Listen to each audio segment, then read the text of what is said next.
What's up, everyone? Welcome back to King Anime Review, and for this video, I'll be reviewing episode 244 of Boruto Naruto Next Generations, titled Rift. Now, this episode was basically, Team Kagura, Team 7, and Team 5 that were continuing on with the strategy that they came up with in the last episode, where they were trying to lure the Funato Clan members into a ravine so they can have an easier time fighting them. And that's the reason why they destroyed two bridges, which were the only two routes into this village in the previous episode. But the Funato Clan, they decided to, after they found out that the other two routes into the village, the bridges were destroyed, they decided to send a scouting crew. And their scouting crew basically, they decided to send a scouting crew, and their scouting crew basically were tricked into believing that it was the village, nothing unordinary was going on, nothing unusual was going on in the village. Because basically Team Kagura and the others came up with a plan to basically hide the civilians and the ninja who were in the village to make it seem like nothing unusual was going on in the village. So to basically trick the scouting crew. And they ended up being successful with that plan. And well, even though they almost ran into a problem when some kids took Kawaki's headband, because Kawaki got hot and he took his headband off. Some kids took his headband. And they were basically Boruto, Misuke, Kagura, and Kawaki had to go get those kids to make sure that they didn't run into the Funato scouts. But yeah, that's what happened with that stuff. And yeah, now things are going according to Kagura and the others' plans as far as luring the Funato into the ravine to have an easier time fighting them. And also, Bunta, she talked to Hebi Ichigo in this episode about trusting. She was basically telling Hebi Ichigo she got to make sure not to trust the wrong people.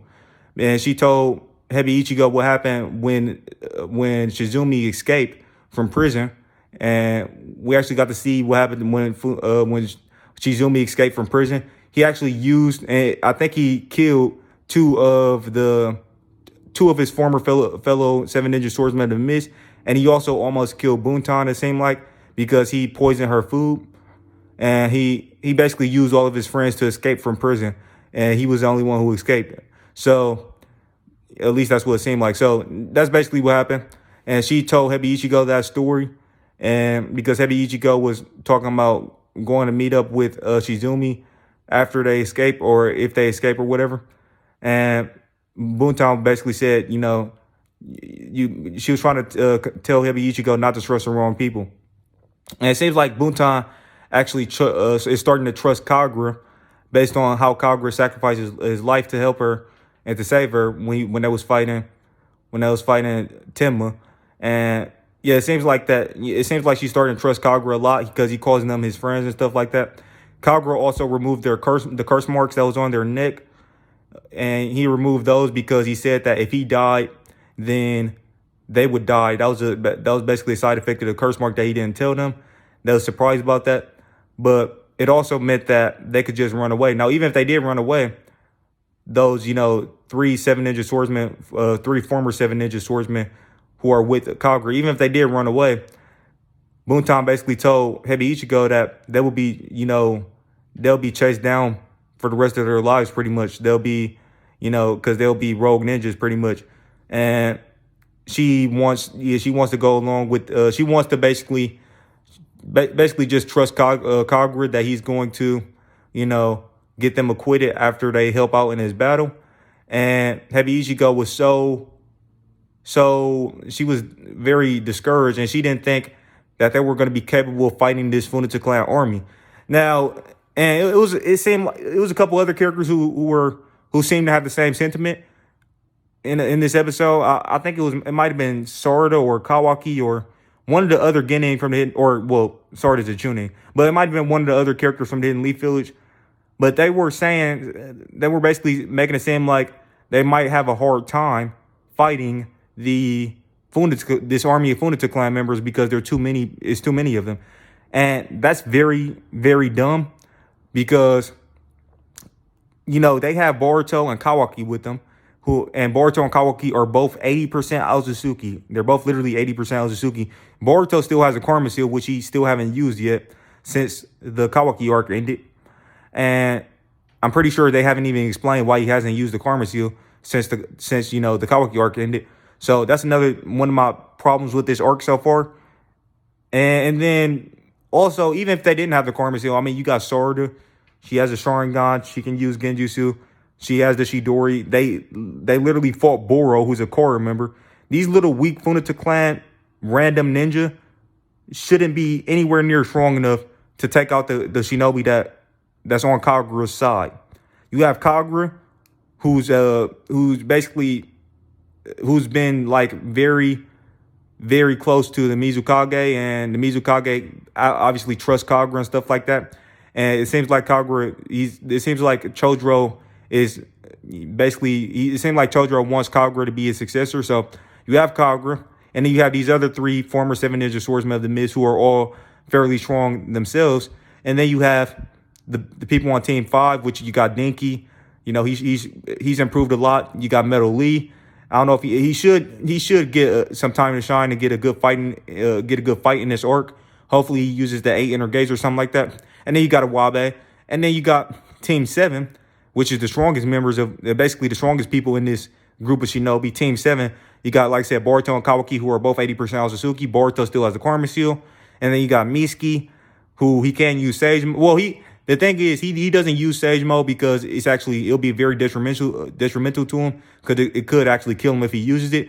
But as a last resort, he still has that option. Like if his teammates' lives was in danger or something like that. And then you got Sarada with her Sharingan, her ability to use Genjutsu, and you know her Chidori and her super fast speed, and all of her feats that she displayed in the Boro fight. So they should have no problem fighting these weak little Funato Clan members, even if it's like 100,000 of them. I mean, you got 3 teams of very strong characters who should all be. I would say Kagura. He might be. I'll say Kagura is like tuning level, as well as the other 7 Ninja Swordsmen that's with them. They're all tuning level.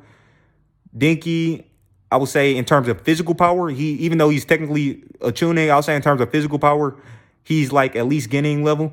Iwabe, I would say he's like. Actually, no. Dinky, I'll say is tuning level, and so is Iwabe. I'll say that they're probably tuning level, and then Metal Lee, he might be tuning level as well. And then all of Team 7 they're all Kage level, except Miski. Miski, he might be somewhere around Kage level if he uses Sage Mode, but I actually wouldn't say he's Kage level. I wouldn't say he's Kage level.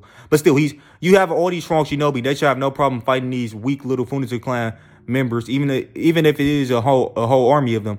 Because, I mean, look at what Madara did to the allied shinobi forces all by himself. He completely annihilated them, and it was just him, and he fought a whole army. So, yeah, that's my thing about that. And also, Hebi Ichigo, she actually did start running away in this episode, and Metal Lee went after her and tried to get her to stay and stuff like that. But she was she basically thought that, you know, it'll be basically pointless fighting those Funato Clan army, because they're gonna die. She thought it was a guarantee that they were gonna die if they fought them, because she thought that it was way too many of them.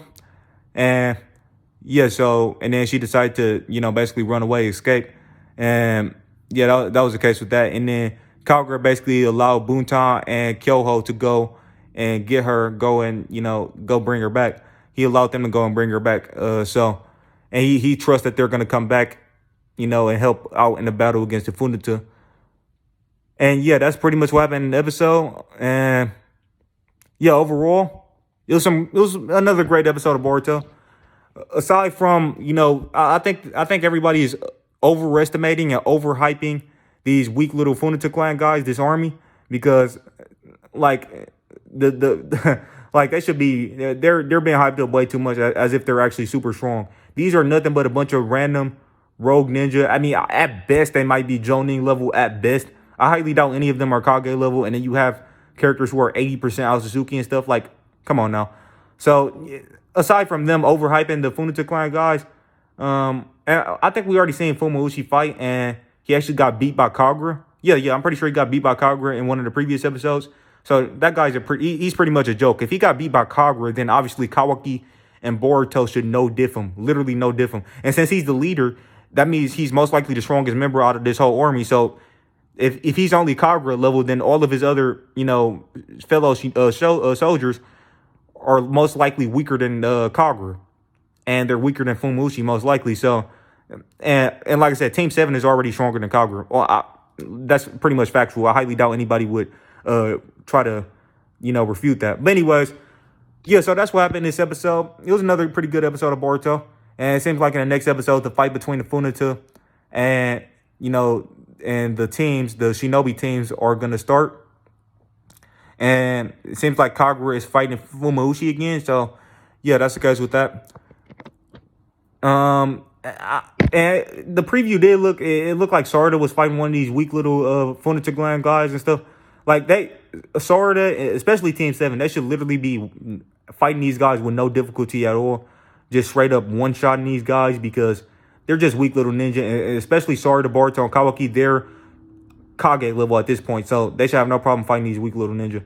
They really shouldn't. And I think maybe Hebi Ichigo is going to come back. I'm pretty sure, yeah, I'm pretty sure Buntan and Kyoho are going to be able to convince Hebi Ichigo to come back. So yeah, I think that's what's going to happen. So yeah, overall, and I'm looking forward to see what happens next with Siren and her brother, Akita. Maybe they're going to show up as well. I don't know. But anyways, yeah, so yeah, I'm looking forward to the next episode. This was another pretty good episode of Boruto. I'll give it, in terms of story, I'll give it a 9. I'll give it a 9.5 out of 10. The story was pretty good throughout the whole episode. They switched up their strategy. They adapted to the situation and stuff. All of that stuff was good. And they ended up tricking the Funato. That stuff was good. As well as the extra drama with Hebi Ichigo and, trying to escape and stuff and stuff like that. All of that stuff is good. It was actually kind of implied that she doesn't trust Kagura because she was thinking about what Buntan told her about trusting the wrong people. And she says she doesn't. So, yeah, all of that stuff was good. Like I said, I kind of had a problem with how they were overhyping these weak little Funato soldiers. So, yeah, I just kind of had a little problem with that. So, yeah, 9.5 out of 10 for the story. In terms of art, I didn't notice any problems with the artwork, so 10 out of 10 in terms of art. And in terms of animation, I didn't notice any problems with the animation, so 10 out of 10 in terms of animation. Overall, this was another pretty good episode of Boruto Naruto Next Generations. I would give it a overall probably a 10 out of 10. Yeah, overall 10 out of 10 episode. Pretty good episode. Didn't really have any problems with it besides the one little minor thing that, them overhyping the Funato Clan. So yeah, that's what I think about this episode of Boruto. If you guys like the video, please drop a like. If you're new to the channel, please consider subscribing and clicking that channel notification bell to be notified of all of my future videos. And drop me a comment. Let me know what you thought of the episode and what would you give the episode out of 10 in the comment section below, and what you thought of my review. And also share the video all over the internet. And with that being said, thank you guys for watching, and I'll catch you in the next one. Peace out. Every promise I've been praying for, hold on to it.